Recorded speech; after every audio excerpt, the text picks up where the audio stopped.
Hello! You're ending stream together. Yeah, I don't know what that was. I hit accept. I thought it was like for the raid. Thank you for the raid, Mortis. And it is today is August 30th, 2024. It's time for the news. You all excited? First, breaking news. Gamer X Mortis, one seed Geki Rindan at the behest of Dot Level or for Dot Level because Dot Level she won first season of trivia. Second season of Mortis's video game trivia starts tonight. I hope you're all looking forward to that. My fingers are too slow and my brain is way slower. But I'm going to hopefully at least get one or two this season. I'm looking forward to it. And I learn a lot no matter what. It's always a great time. So go check him out. Obviously, you're all from him. You know what I'm talking about. Alright, we got. I hope Cyraptor's here because we have a great news story. You want the Christmas Story Leggy umbrella badge? Oh, well, thank you for the 1 bit dot. It's one from, I think it's from Splatterhouse on the NES. Wanpaku Graffiti. Am I getting my games confused? Is that right? I have a very Cyraptor story to start, if Cyraptor, if you're here. Matching sets of dinosaur footprints found on opposite sides of the Atlantic Ocean. These things. Well, that is very true, Cyraptor. Yes, that is why I have a dinosaur in the logo for New Jersey.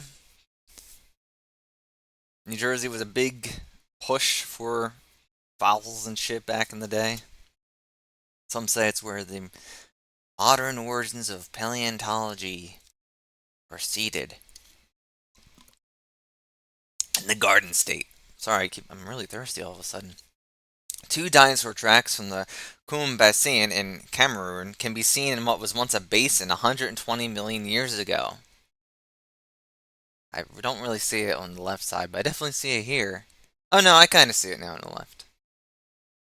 Matching sets of footprints discovered in Africa and South America reveal that dinosaurs once traveled along a type of highway 120 million years ago before the two continents split apart, according to new research. Paleontologists have found more than 260 dinosaur footprints from the early Cretaceous period in Brazil and Cameroon. Now more than 3,700 miles, 6,000 kilometers apart on opposite sides of the Atlantic Ocean. The footprints are similar in age, shape, and geologic context, said Louis L. Jacobs, a paleontologist at the Southern Methodist University in Texas and lead author of a study describing the tracks published Monday by the New Mexico Museum of Natural History and Science. Look at that one. That one's gorgeous. You heart them? Or was that?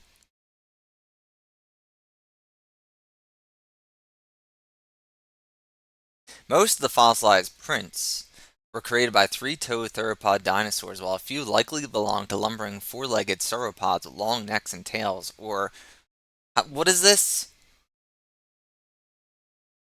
What is this? Ornithischians, which had pelvic structures similar to the birds, said study co-author Diana P. Vineyard, research associate at SMU. The trackways tell a story of how the movements of massive land masses created ideal conditions for dinosaurs before supercontinents broke apart into seven continents we know today. Ah, bird-hipped dinosaurs. And birds are bird-hipped. Goodness.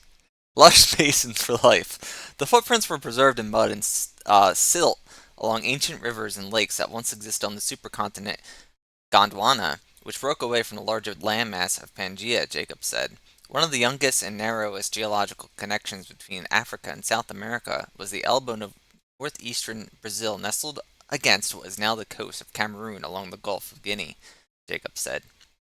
The two continents were continuous along the narrow stretch so that animals on either side of the connection could potentially move across it. Africa and South America began to pull apart from each other about 140 million years ago. This separation created rifts in Earth's crust, and the tectonic plates beneath South America and Africa drifted away. Magma in Earth's mantle created new oceanic crust. Birds are actually lizard-hipped dinosaurs? Oh my god. Over time, I mean, you're probably right. I'll believe you. Over time, the South Atlantic Ocean filled the space between the two continents. That's what the world used to look like a long time ago. Take it in. It's never going to be like that again. It looks like a little dinosaur head turned sideways. But before this gradual change took place, different types of basins formed as the Earth's surface pulled apart. Rivers fell into the basins, forming lakes, Jacobs said.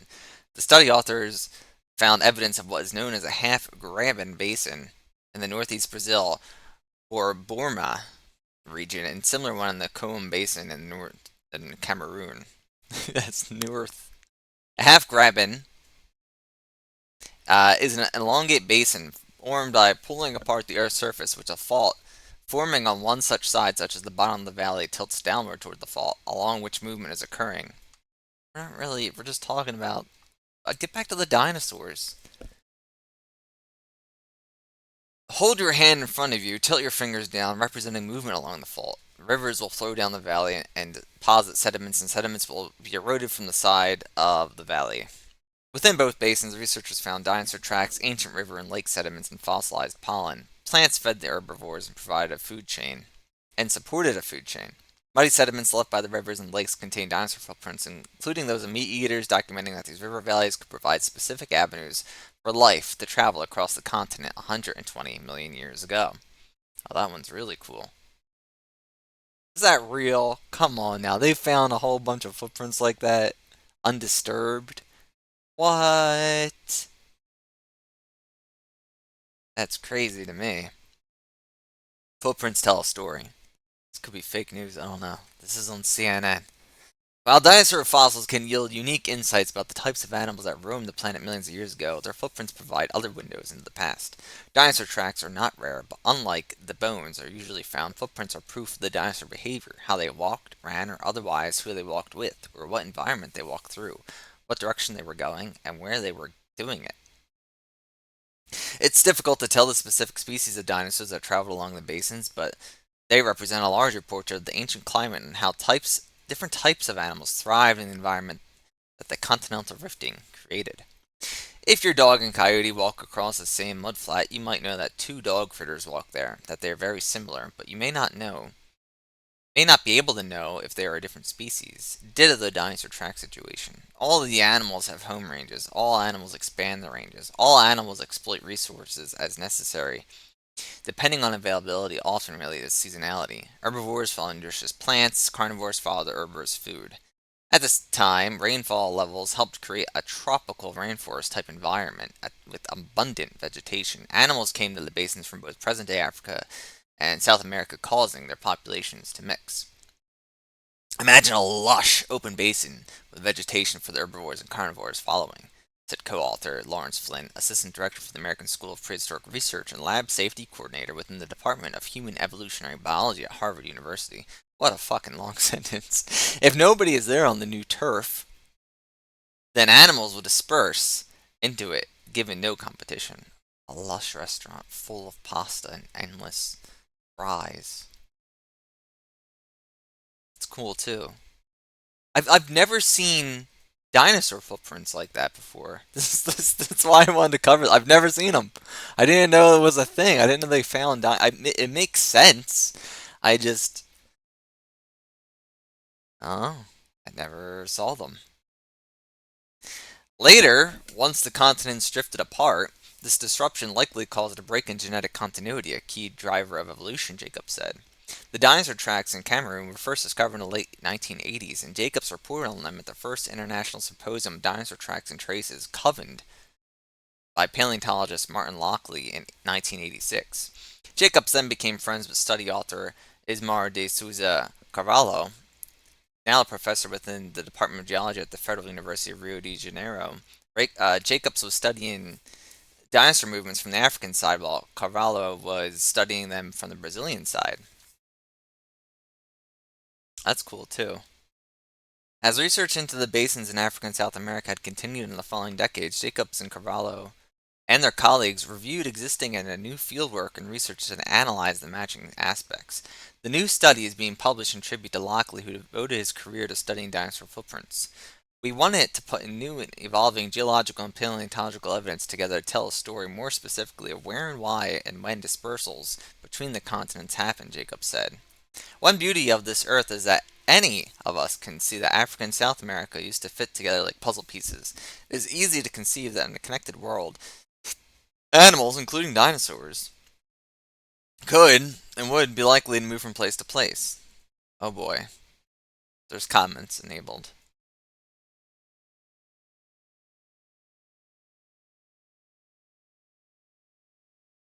They're they're not bad, I guess.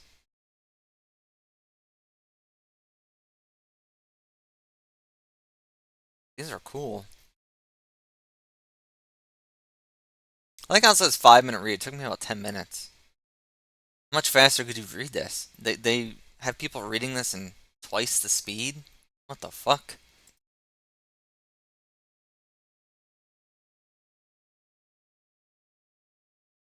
What we have next for news.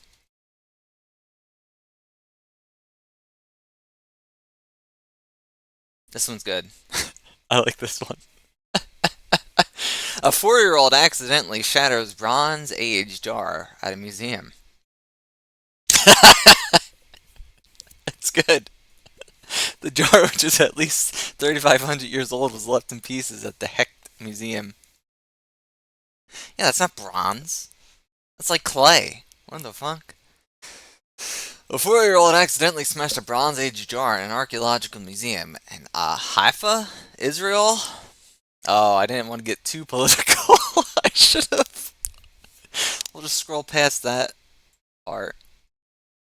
The ancient artifact, which experts say was at least 3,500 years old, was on display without a glass case.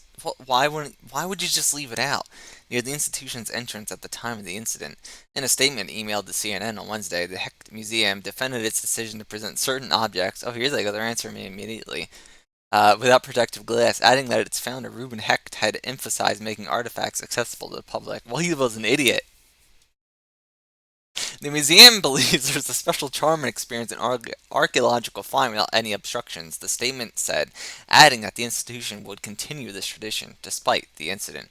Speaking to the BBC, the child's father said that his son had pulled the jar slightly on a visit to the museum last Friday because he was curious about what was inside. The man added that he was shocked to see his son beside the broken artifact and initially thought, it wasn't my child that did it. The boy's parents could not be immediately reached by CNN. The museum believes the artifact dates from 2200 BC and 1500 BC, predating the reigns of King David and King Solomon, who ruled the kingdom of ancient Israel and Judah in the 10th century BC. It would have been used for storing and transporting liquids like wine or olive oil. While archaeologists have uncovered similar vessels in the past, most of them are broken or incomplete, according to the museum. The fact that a displayed item was discovered intact made it an impressive find, the statement added. Speaking to the Israeli news outlet Ynet Tuesday, the museum's head Inbal Rivlin invited the boy and his mother, who was present during the incident, back to the museum for a private tour. Oh yeah, they're gonna fucking kill him. The museum is not a mausoleum, but a living place, open to families and accessible, she told the news outlet. We are appealing to parents. Don't be afraid. Things like this happen. We'll fix the jar and put it back. Can't fix that? Are you fucking kidding me?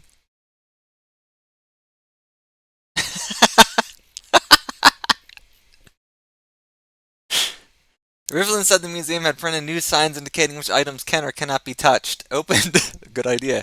Open on the grounds of the university, maybe some glass displays too. Open on the grounds of the University of Haifa in 1984. Yeah, I know the gold pouring, but it's not. That's just it's not, the same. If they can't fix it, why do we have a society? I don't know, man. Well, I mean, they're gonna try, but it ain't gonna be the same. You can pick up the pieces, but it ain't gonna be the same. The jar will be returned to its place in a short time. Added that the museum, I would like to see it. Would use the restoration as an opportunity to educate the public. All right, you're gonna educate me. The boy's father, meanwhile, told the BBC he was sorry the jar will no longer be the same item. Yeah, that was me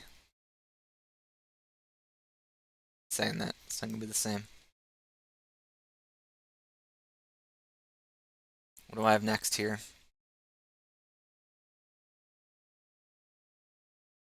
Well, I wanted to. I have a new segment in mind. I don't know. I don't know what to call it. Villain of the week is giving someone too much credit. Asshole of the week maybe is giving someone too much credit. Loser of the week is too negative. I don't want to be super negative, you know. We're doing the news here. We're supposed to be positive. That's what the news is all about. But I just gotta say, I really, really hope soon that this man dies. Person of the week.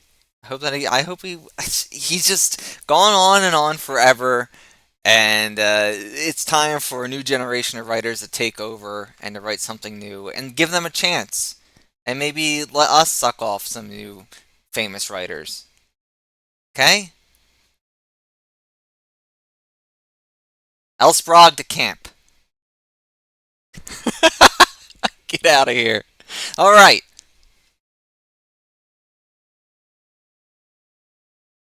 it's time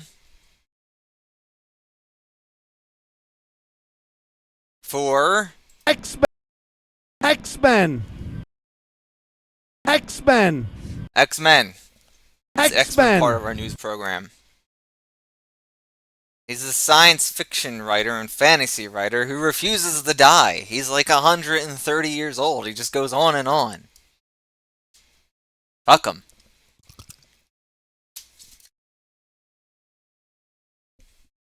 This is not from an actual comic, obviously, just on Twitter. Thought I would share it. Thought that it was silly. But from an actual comic, X-Men number 3 is out this week. I still hate this art. I'm going to be honest, folks. I still think the art's pretty terrible. Uh, the basic rundown of this month's X-Men is that agents are still trying to break in now into the Alaskan X-Men base, and they're going after Cerebro. Supposedly they already destroyed the one at Xavier's old mansion. And then Cyclops here is having lunch with Agent Lundquist. He died in 2000? I don't think that's right. I think he's still out there. I'm gonna go on a hunger strike until he's dead. I'm not gonna have a single fucking morsel of food.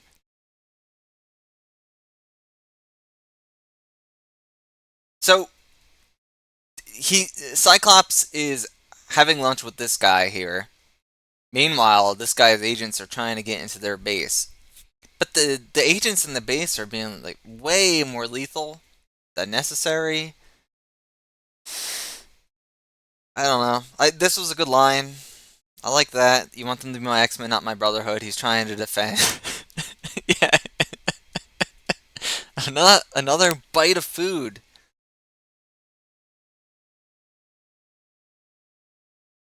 Temper had a good moment. She's burning some of the agents that are coming. Or rather, she's not burning, she frees them. She freezes them. Sorry, she don't burn.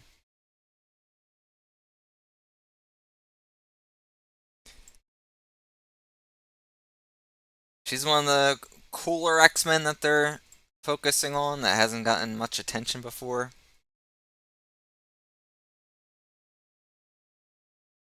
She had a good moment with Magneto earlier. But they're all wearing like these suits, and then they're there at the end of the issue too, and they look different. I thought at first it was two groups of agents, but I guess they're the same group of agents. One's just being a fucking. I have it written down. I genuinely didn't know if they were the same group, but they have to be. Anyway, I still really don't like the art, but Cyclops has a panic attack at the end, which I thought was kind of funny.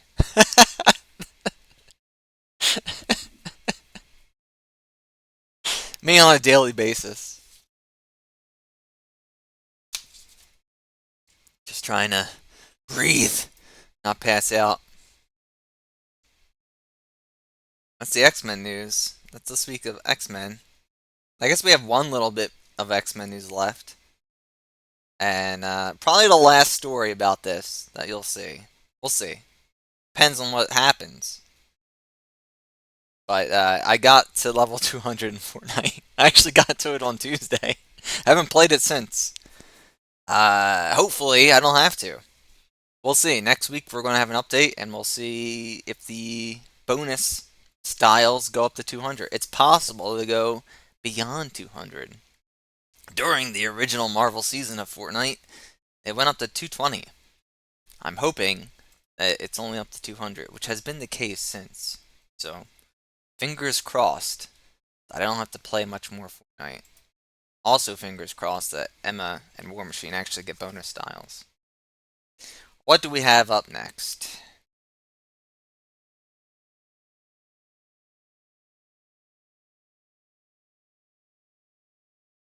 We're getting short on time. That dinosaur story took me forever to read.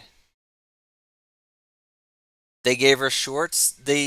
She's wearing pants. Yeah, she's not just in her thigh highs. Pants.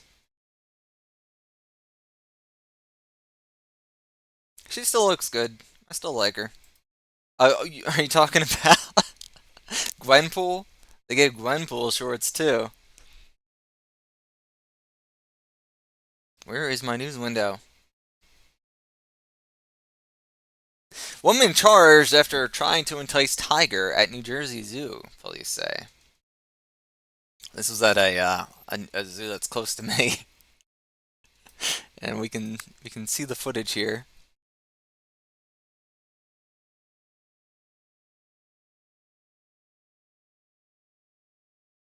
She's messing around with the tiger. Why, lady? Don't do that. She's in shorts too. Police identified and charged a New Jersey woman who said that she was caught on video trying to touch a tiger at the zoo after entering the animal's enclosure. Lady, you don't want to do that. Zaire Dennis, 24, of Millville, was charged with one count of defiant trespassing, police announced Monday. The incident occurred at Cohanzick Zoo in Bridgeton, New Jersey, back on August 20th, 2024. Police said Dennis jumped over a fence and approached the cage enclosure of Mahisha, a 7-year-old tiger. Dennis then reached into the cage before pulling her hand out when the animal reacted, according to investigators. Police also said there was a similar video showing Dennis entering the bear enclosure at the zoo at the same day. Are you insane? Police have said that they received tips after posting video and photos of the incident that led them to identifying Dennis. Like, what is the matter with you?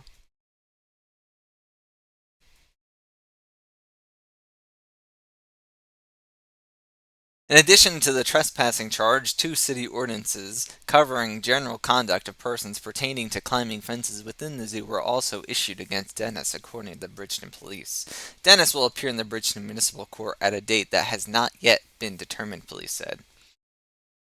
She got hit by the Mark Wahlberg movie virus, yeah.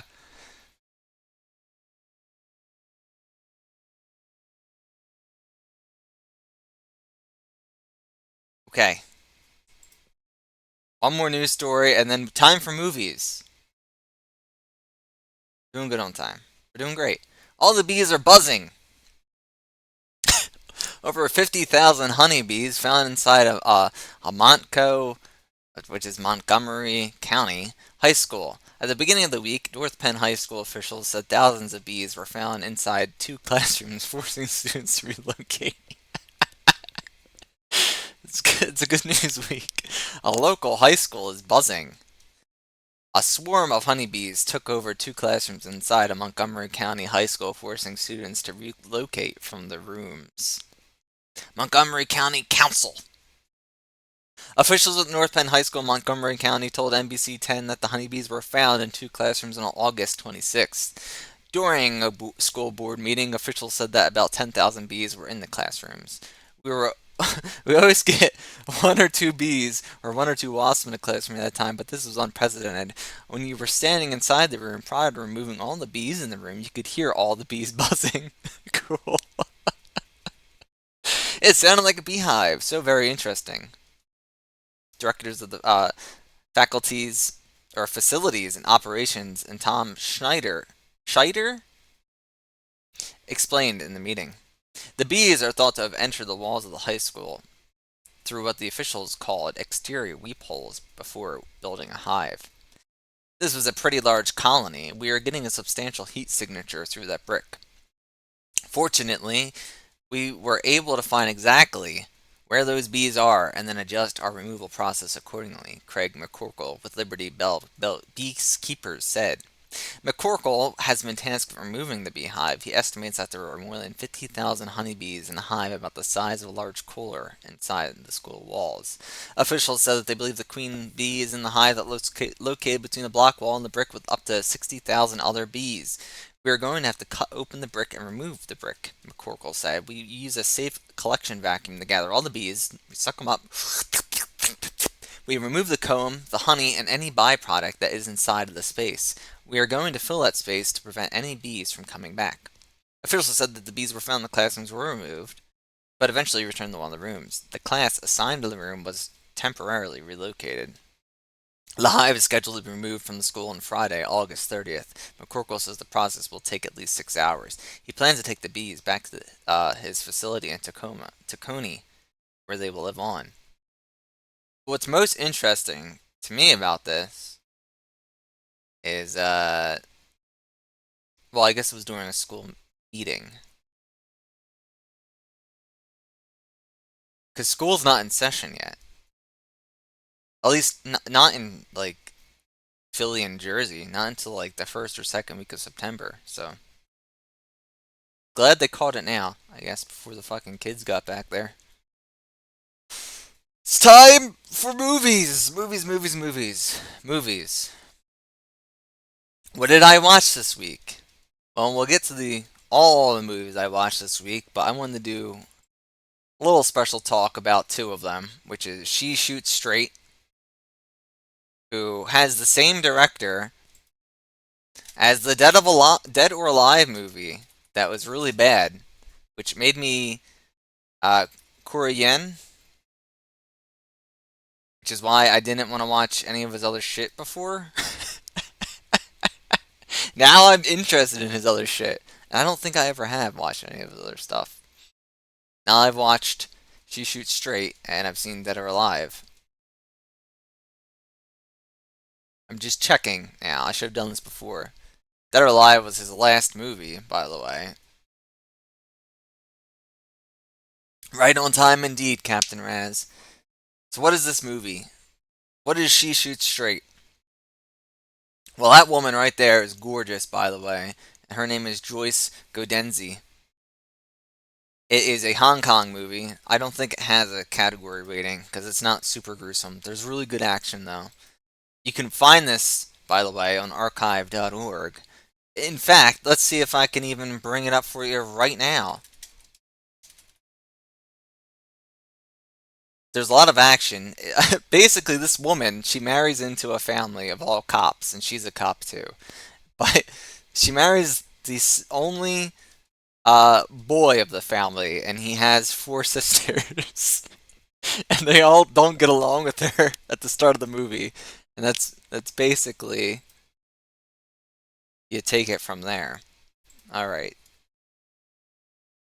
I'm posting in the chat the link. If you want to watch this sometime, it has the subtitles you have to with it in the files.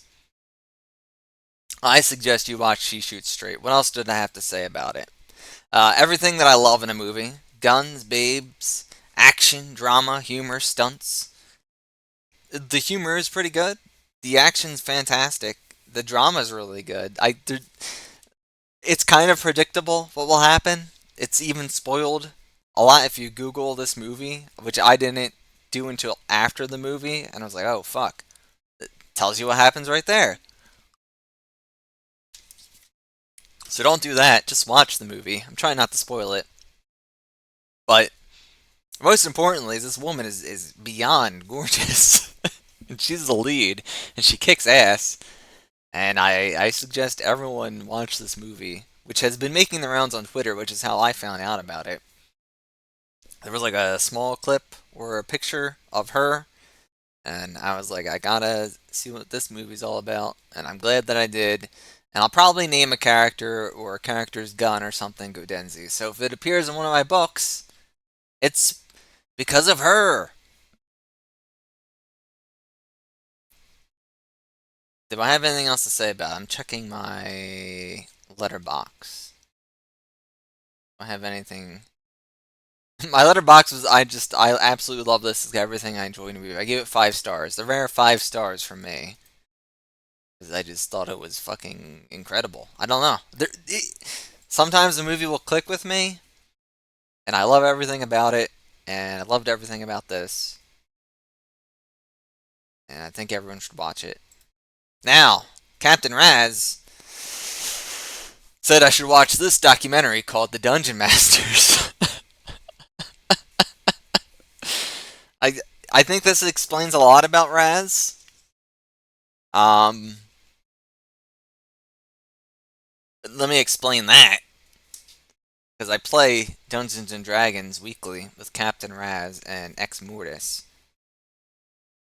and I what I mean by explains about Raz is I think Raz's play style could be influenced by his fear of dying, which is evident in this fucking movie or documentary rather, because there's this demented fucking dungeon master who gets a perverse pleasure out of killing his party, and he does it like he talks. I think he does it twice. He's talked about a third time that he did it, and he's just a fucking weirdo. Hello there, Milton. And I I just think that's where he gets it from. So what is the Dungeon Masters? Let me actually back up here. The Dungeon Masters is a documentary following 3 different Dungeon Masters uh, in between different. What is that convention called? Is it Gen Con? Yeah. In between Gen Cons. Back in like 2006 to 2007. This was released in 2008. Now, there's a woman who is in blackface a lot because she's a drow or dro. Is it dro? I saw recently on Twitter that it rhymes with crow, so dro. I've always said drow, but if it's dro, it's dro. And then there's this other guy who is a wannabe writer, a wannabe author.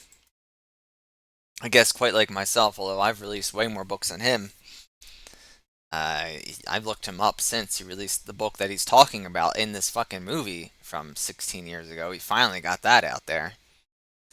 Which, that's the best part of the movie, is it gives real advice to writers because he's going through the process with an agent of getting his first book published, and the agent is like, this is fucking way too long. You gotta chop off like 200 pages. And then he refuses to kind of do it. He only gets rid of 100 pages, and he gets upset because they don't accept it. It's like, dude, no one wants a long fucking form book from a first time writer. Sorry. That's a whole other rant. Anyway, this was a real rough watch. It's like really fucking depressing, but also doesn't go into anyone's detail about their campaign or characters. It's just about like the lives of these dungeon masters, and that they're made out to look very pathetic and sad, and it is pathetic and sad, and it seems very mean spirited. Like it's not nice. The people making it clearly don't respect the Dungeons and Dragons at all. It's more like a laugh at these people. So I didn't like it in that aspect, but it was a bit cruel, bit unkind. I mean, it did challenge me, absolutely. But again, then it was also very cursory or cursory. I would say cursory, and it's cursory. This is found on Vimeo. You can watch this right now. I won't link it because you should watch She Shoots Straight instead. Much better movie. But the Dungeon Masters, if you have an odd curiosity about it, maybe check it out. Again, it doesn't go into much detail about these things, which only makes it more puzzling to me. It raises a lot of questions uh, about why this was made or what their aim was, because it seems like a point of laugh thing, and it just comes off as cruel to me. Especially to this woman who is on the cover here because she talks about being abused a lot and then by partners and shit. I don't know. It doesn't. I don't. I think the whole thing seems very unnecessary. It doesn't even talk too much about like the guy who wants to be a writer. He's also trying to make a TV show, and yeah, Uncle Drack's Magical Funhouse. He's trying to make Uncle Drack's Magical Funhouse. And a lot of time spent on that, and I get that, but it doesn't really go into his fucking campaigns of how he wants to be a dungeon master. Like, that has nothing to fucking do with Dungeons and Dragons, and it's about dungeon masters. So it's about the lives of dungeon masters aside from Dungeons and Dragons. It's just a very odd thing. But now I'm making it sound more interesting than it is because it's boring. I mean, it's boring in the sense that you're not getting any of these juicy nuggets of anything. It's just kind of I don't know. I'm glad I watched it, Raz. And it's has that very old type of nerd that we don't see around much anymore. That early 2000s nerd. I guess they're aging out. But the Dungeon Masters. Did you watch it? Maybe. I think it's cruel.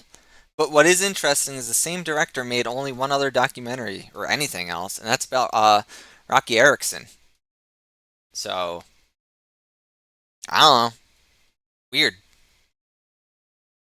I've written down the classic type of nerd that seems to have gone extinct, which I wrote. Aimless doesn't go into too much detail about anyone's campaign characters or lives. And it has that worst kind of DM who actively wants to kill his players, which I didn't really understand.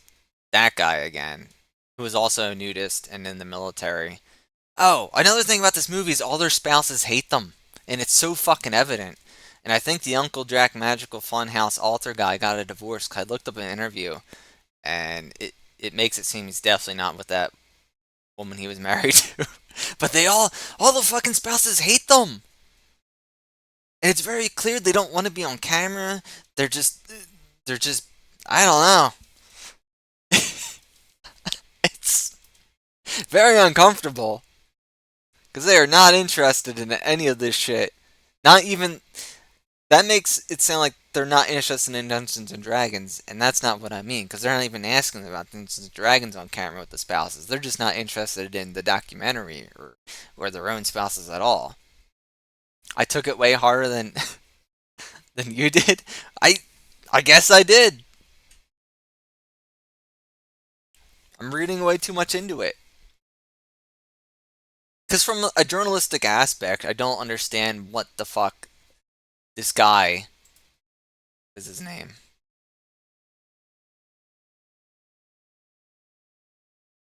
Kevin McAllister.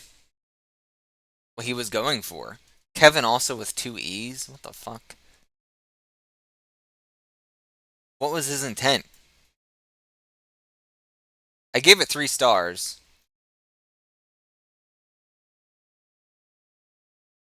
No, it's Keven. It's like 7, but with a K.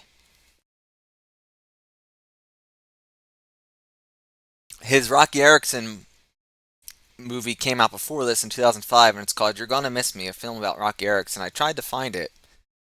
I could not, at least not super easily, unless this is it right here on YouTube and it's only 39 minutes, which is possible. No, this is a different one by Claude Matthews. So his isn't out there because I thought I would do both, but couldn't find it. Now I'm just sort of rambling. Maybe I am reading too much into it. Maybe it's just meant to be a goofy laugh at these people, these pathetic fucking nerds obsessed with Dungeons and Dragons. Now, Rocky Erickson was a musician that Mortis is fond of, and I quite enjoy his one album, The Evil One. Is that I think that's Right. The yeah, let's go on to the rest of these movies because I'm just flustered here by confusion. If you watched it, you would understand maybe where I'm coming from, but I also don't want anyone to watch this because there's better things to watch. What's not better to watch though is Cannibal Hookers. What a terrible fucking movie that was. I watched that last night. I had never seen it before. It was infamous for its name in my childhood and teenage years. Of course, Raz. And I'm glad that I gave it a watch. It kind of filled that void of D&D this week, so that was nice. Cannibal Hookers is not very good. I actually should probably even bump this down to just 1 star. Why did I give it a star and a half? Must have been. This was just last night, folks.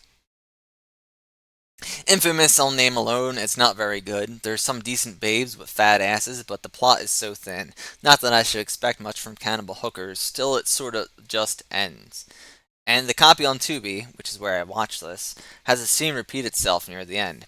I wonder if that was on the original tape or if it is a bad transfer. This is the type of trash that I used to stream on Twitch before getting banned for doing exactly that. That's my letterbox review of Cannibal Hookers. Don't watch Cannibal Hookers. It's terrible. It's it's really bad. What else did I watch? Dungeon Master. She Shoots Straight. Love the She Shoots Straight. The Earth Dies Screaming, which is a movie I had confused with The Invisible Invaders. I rewatched that. Not as good as I remembered it. I watched Rotor, or as I like to call it, Rotor. Awful movie. Really bad. Mansek, which is a short film. Pretty good. It's only 2 minutes long. But again, my 500 movies in 500 days is any length. Celebration of films short and long and all sorts of bullshit. I watched The Interview. Hugo Weaving. An Australian picture. Thought it was okay. Kind of predictable, but also kind of comfy in that era of police that's like Resident Evil, 1998, all that old technology, which I do like to see. So in that regard, it's good for me. But as a movie, it's not great. I'm trying, Milton. And then I watched Corey's with Mortis's husband in it, which I thought was alright. I put off watching it for a while.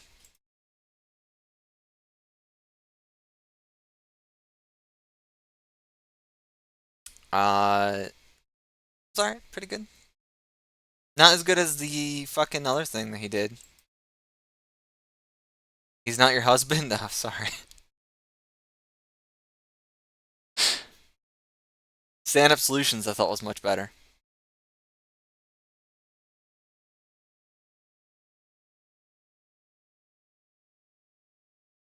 It's not bad. When I give something a 3, it's pretty good. It's like, it's pretty good. Probably worth watching.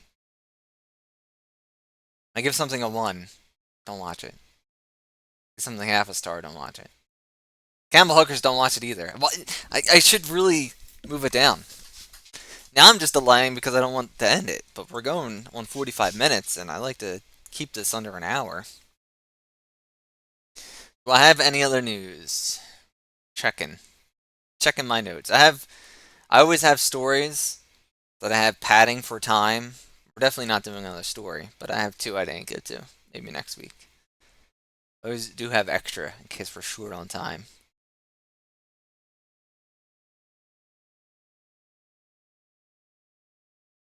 I think that's all the stuff I wanted to cover because I keep stuff in bold that I definitely want to cover.